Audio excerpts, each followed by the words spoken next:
Good evening and welcome to the August 3rd special meeting of the Village Council of Yellow Springs.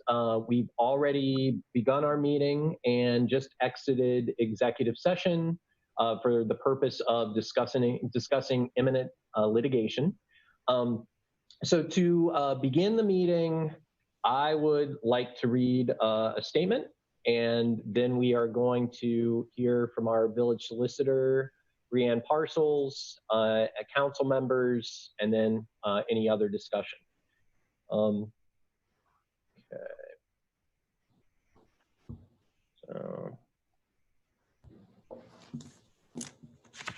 the electors of Yellow Springs voted to amend the village charter to allow non-U.S. citizens residents to vote only in local elections because these individuals pay taxes, have families in our village, own businesses, serve in the military, and otherwise actively contribute to our community. Our goal with inclusionary voting is to give all of our community members a voice on local issues that directly affect them. This is not a state issue. The non-U.S. citizens that would register to vote reside here legally, are highly involved in our community, and deserve to have a say, which has been recognized in several other jurisdictions, including municipalities in Maryland, which is also a home rule state, as well as Chicago and San Francisco. It is unclear what the motivations of Secretary of State Frank LaRose are to suddenly attack the home rule powers of a municipality, given that he has known about this ballot initiative for at least a year and the subsequent passage of the charter amendment since the primaries several months ago.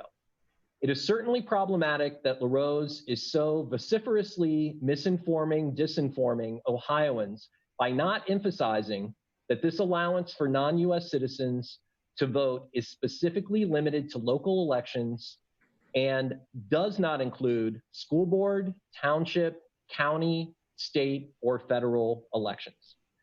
Not reaching out to elected officials in Yellow Springs about his concerns, using inflammatory sound bites such as "sow chaos in our elections," fear-mongering with idle threats of felonies, blocking citizenship, and deportation, and using hyperbolic language such as "subvert our laws" and "devalue American citizenship," and personal effrontery, "the Village of Yellow Spring forces me," underscore that this is a political stunt rather than representative of legitimate concerns.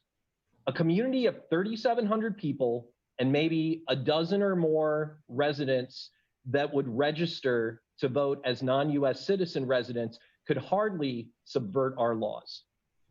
And the implication that this is a village goal to do so is ludicrous. Simply, Frank LaRose should be ashamed and is reflecting an attitude that discourages voter participation, suppressing electors that don't conform to his political ideology.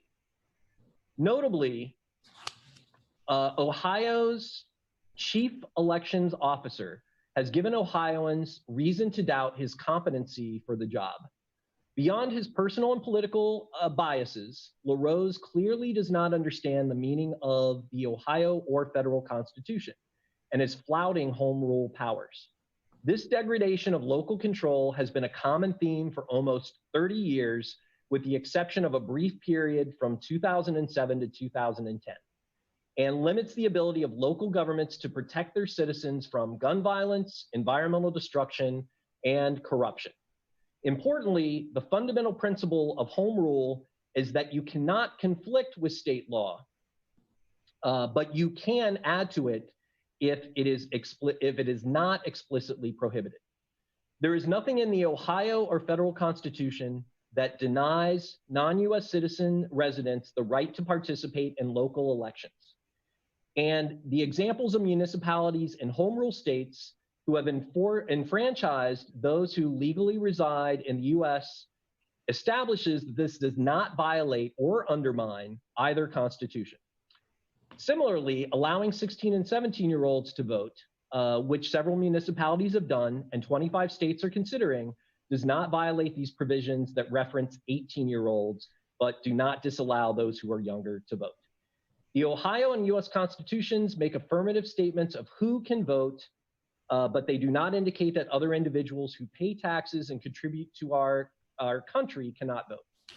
Home rule is designed to fill in the blanks in areas that are not specifically addressed by state law and allow local governments to better serve their constituents in line with community values. Not only does Frank LaRose, has he disrespected the residents of the village of Yellow Springs with mischaracterizations and platitudes to label our community as ignorant, destructive, and unpatriotic, exactly opposite to what this initiative and our village values do to preserve life, liberty, pursuit of happiness, and other fundamental rights that this country was built on and is still supposed to be about. Remember, we're the land of opportunity. But his actions are also further eroding the home rule powers of municipalities. This continuous loss of local control, coupled with gerrymandering and various obstacles to voting that target certain groups, are the real issues underlying this current attack. And through extreme language, appealing to xenophobic leanings of some, and disinformation, our Secretary of State is trying to further a platform that does not represent the views of the majority of Ohioans. In this David versus Goliath scenario, it is clear, or I should say obviously, Frank LaRose believes he can further an agenda that has severe implications for other disenfranchised groups who continue to be treated unfairly and is undermining our state and country. There is much more at stake here than most folks realize, which is why the distractions of extreme, emotionally charged, but false narratives are so powerful and destructive. Being pejorative and demeaning does not make one right. If anything, the village of Yellow Springs is trying to do the right thing and counterbalance, at least in our community, the attacks on people who are deemed less important by certain politicians, helping to reestablish some fairness and protections for the many disadvantaged groups that remain in this position due to a mentality supported by a system that has proven itself to be inequitable. This is a sad state of affairs, and I am uplifted by the words that I saw today of Harriet Beecher Stowe: "Never give up, for that is just the place and time that the tide will turn." Okay. Brianne, we would love for you to update us on some of the things you shared related to options, and I'd also like you to highlight sort of the history of the Ohio Constitution and some of the things that have changed and haven't changed in that document. Okay. Well, without going into attorney-client privilege communications, we received this letter on Thursday. The Board of Elections, to our knowledge, has not taken action on this letter. So one of the options that the village has is to pursue an administrative appeal when the board either acts or fails to act. Another option would be to litigate this matter via a mandamus action in the County Common Pleas Court, the 2nd District Court of Appeals, or before the Ohio Supreme Court. Another option would be to litigate this matter in federal court related to the restriction of village residents' voting rights by this action of the Secretary of State. Another would be to get a grassroots effort launched to amend the Ohio Constitution to remove the restrictive language, because my predecessor, as council knows, gave a very well-reasoned opinion that was presented to the Board of Elections when the charter amendment was first proposed in 2019. As council president said, the Secretary of State has had knowledge of this charter amendment for some time now, and the fact that the village complied with the Board of Elections request for a form to be produced to register non-citizen voters within the village, and then this came 9 days later, makes us wonder why we were not notified sooner if the Board of Elections had no intention of putting this charter amendment into effect. Why was it allowed to be on the ballot if the Secretary of State was giving the Board of Elections guidance that they believed it was unconstitutional. Another issue is the fact that one official can't necessarily declare a charter provision unconstitutional. They can take that opinion, but it would really be up to a court of law to make that declaration whether or not the village charter amendment is constitutional or not. As far as the history of the Ohio Constitution, in 1851, the franchise was not restricted to citizens only. Just about every state in the Union allowed alien voters that came from somewhere else to vote in elections. And the restriction to citizens only began to happen primarily after World War I. So if you look at the Ohio Constitution, it has been amended several times related to Article 5, Section 1, and the right to vote. It was amended to allow 18-year-olds to vote. It was amended to allow women to vote. And again, before 1851, there was no citizenship requirement to vote in Ohio. So in terms of any historical franchise restriction, it's only been around since the 1920s. In terms of what council decides to do in terms of litigation, that is a discussion for another day that council needs to have, because we don't have all the information yet on the Board of Elections action. So council needs to make a fully informed decision, taking into account what its constituents want to see and what the will of the people was in passing the charter amendment in the first place. So the timeline is fairly short, given that the election's coming up in November and all voters must be registered by October 5th. So council shouldn't necessarily act tonight, but it will act soon, and it may act before the end of the month.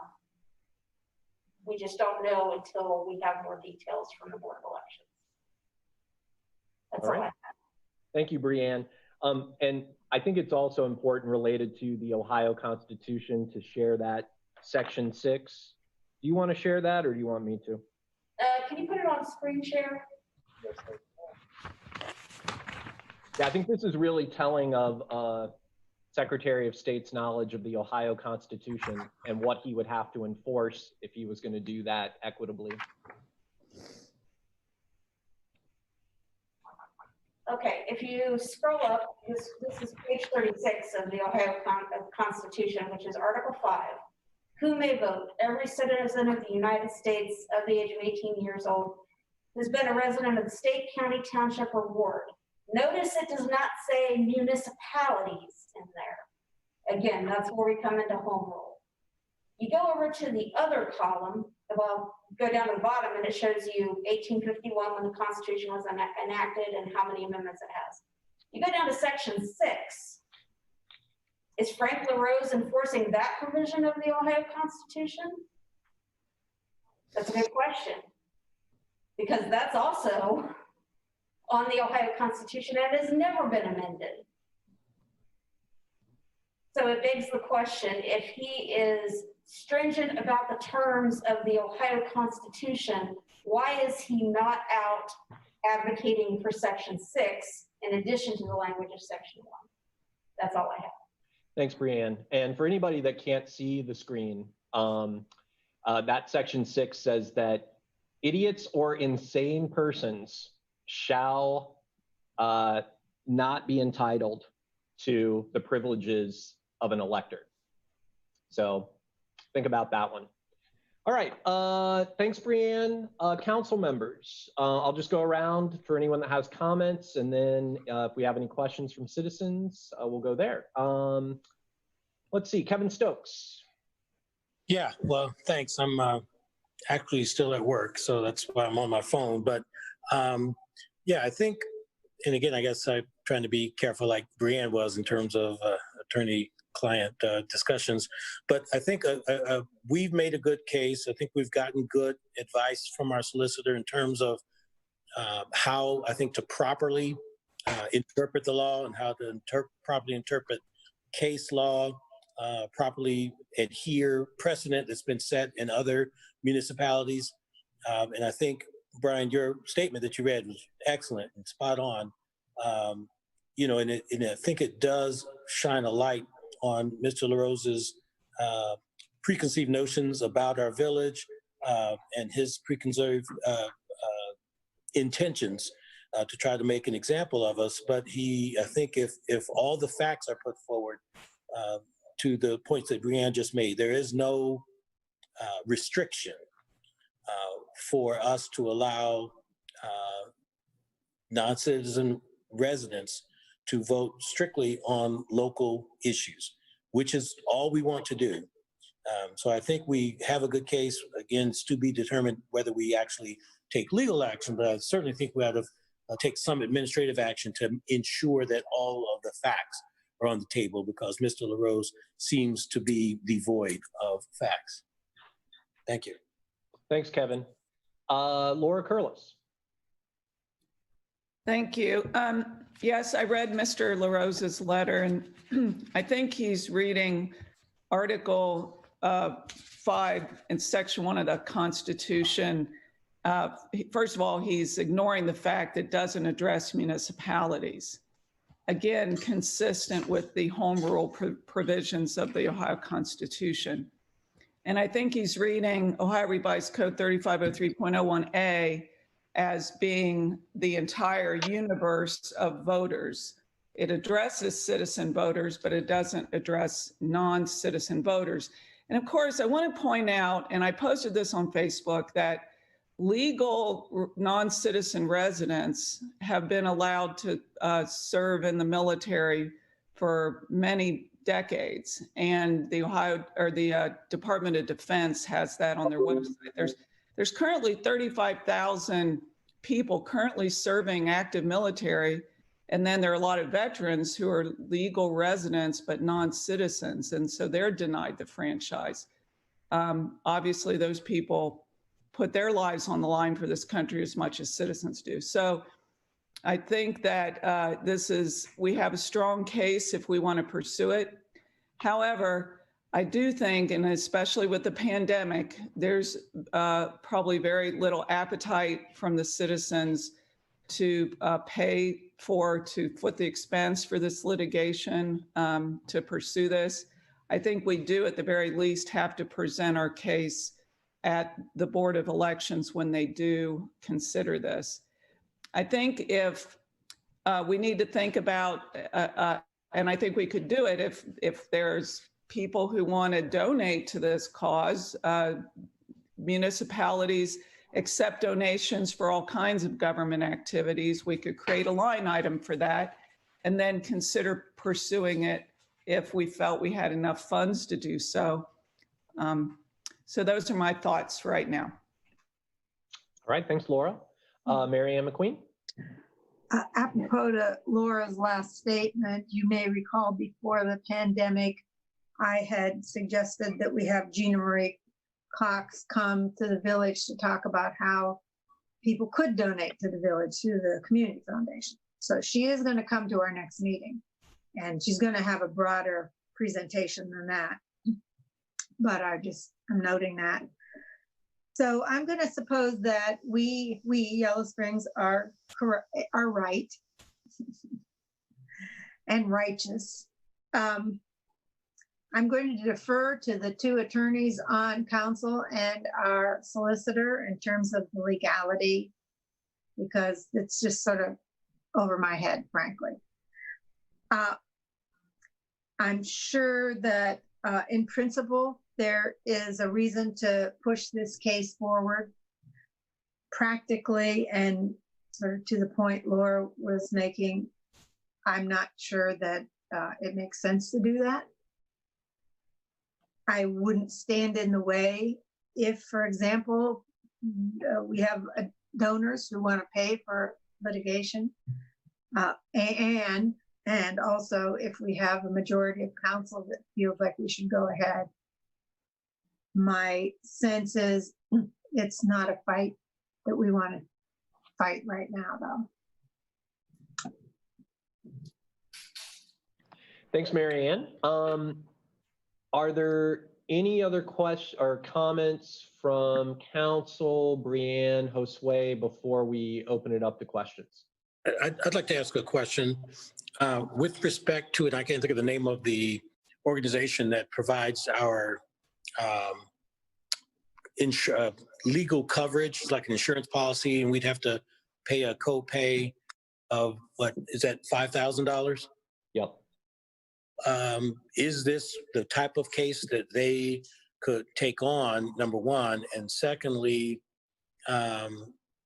does that therefore limit our financial exposure to just that $5,000 copay?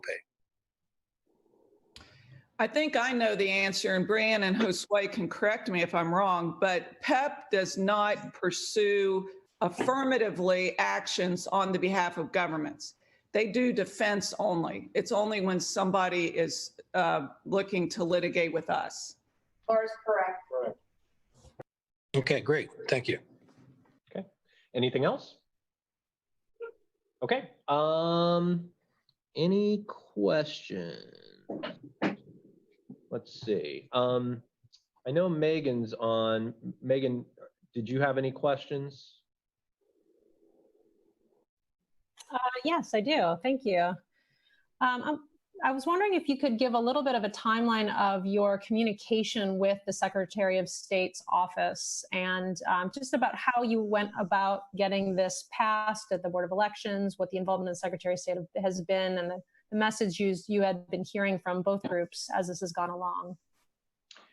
I can start that, and then probably Josue would need to continue because I did not attend the Board of Elections, but I can specifically say that we got wind. I'd have to look back at the date, but prior to, after we had filed our charter amendments the first time around, so that would have been in August of 2019, and this was for the November election where the amendments, the three amendments to the charter combined did not pass, and we separated them out subsequently. And so we had gotten indication that there were some concerns from the Secretary of State's office. I knew Frank LaRose when he was a legislator and he was on the Legislative Trails Caucus. So I reached out to him to ask what the concerns were. About a day later, or maybe even the same day, I got a call from someone in his office to talk about that. And ultimately, they, I guess, removed those concerns, and because they passed it on to the Greene County Board of Elections. I don't know what communications might have happened between the Secretary of State's office and the Greene County Board of Elections, but that was my interaction with the state office. Josue, I guess you can talk a little bit more about what happened with the Greene County Board of Elections meeting. Thank you, Brian. I attended a meeting along with Chris Kennard, our village solicitor at that time, attended the Greene County Board of Elections meeting when they voted on whether the charter amendment was permissible to be brought to the electorate. So there was significant conversation by the board members at that time on whether that was an issue that folks could vote on, but the lawyers in the room redirected the conversation that conversation was not for the board members to have. They would only vote in whether the municipality could bring such an amendment up for vote by citizens. And under the guidance of their own attorney, that was possible, that could be voted on by the citizens of Yellow Springs. And so that is why the charter amendment was allowed to be put on the ballot up for vote by village of Yellow Springs residents and citizens. So I don't know the exact date, but that's where that was allowed, and we were able to move forward. And Josue, am I correct that the Greene County Board of Elections, Lynn McCoy indicated that if it did pass, they would be able to figure out a way to implement this? Correct. Part of the conversation got into the processes of how to manage voter registration for non-citizen residents. And so there's a brief discussion about what the outline of those processes will be, but it put the burden on the village to figure out those processes and manage your own process. And so we left that meeting with that understanding. As previously mentioned, that our office was contacted about a registration form for non-citizen residents that would be voting, and we submitted that form. Judy and Brianne have reviewed that document and submitted that, I guess, 2 weeks ago. July 15th, wasn't July it? 15th. Okay. And Megan, was there a second question in there? Well, I guess I do have another question, and that is, what action is the Greene County Board of Elections possibly going to be taking? And do they have a choice really in this matter? That we don't know. That's why we need to attend the next Board of Elections meeting and see what their agenda is and what they did on July 21st. But what about the question, Brianne, if they have a choice? Again, this is one of those situations that is not unprecedented. The Board of Elections gets guidance from the Secretary of State, but the Board of Elections is a voting body that can make its own directives. And there have been boards of elections that have taken action contradictory to the Secretary of State's advice in other communities. So that is something that is not unprecedented in the state of Ohio, where boards of elections have gone the other way after receiving some sort of directive from the Secretary of State or a legal opinion from the Secretary of State. And Brianna, this made me think about maybe quickly referencing that Attorney General decision that you spoke about earlier. There is an Attorney General opinion from 2015 with respect to municipal elections. And the situation in that case, I believe it was Ironton's ballot, had a provision in the charter for a runoff election.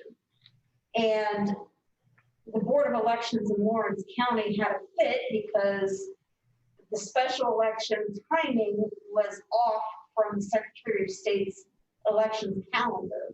And the Attorney General gave them the guidance that the charter prevails on this issue because it's not necessarily in conflict with general laws of Ohio, but if the charter says it's going to be an election during a certain time frame, the city has to bear the responsibility for that election because the charter is not allowing it to be on the same cycle as the rest of the election. Okay, thank you. Megan, anything else? No, thank you very much. Okay, thanks, Megan. We do have some comments and questions that I'll read from the chat. So one of them is just a comment. Thank you for standing behind what Yellow Springers voted for. There's a comment to me, Brian, you assured us prior to the election that YS would occur no additional cost. Should there be an issue regarding this? I have continued to personally state in interviews, it was in the Yellow Springs News article, that I understand that I feel the majority of the community probably does not have the appetite to use taxpayer dollars. So this is why we are thinking about other options to respond.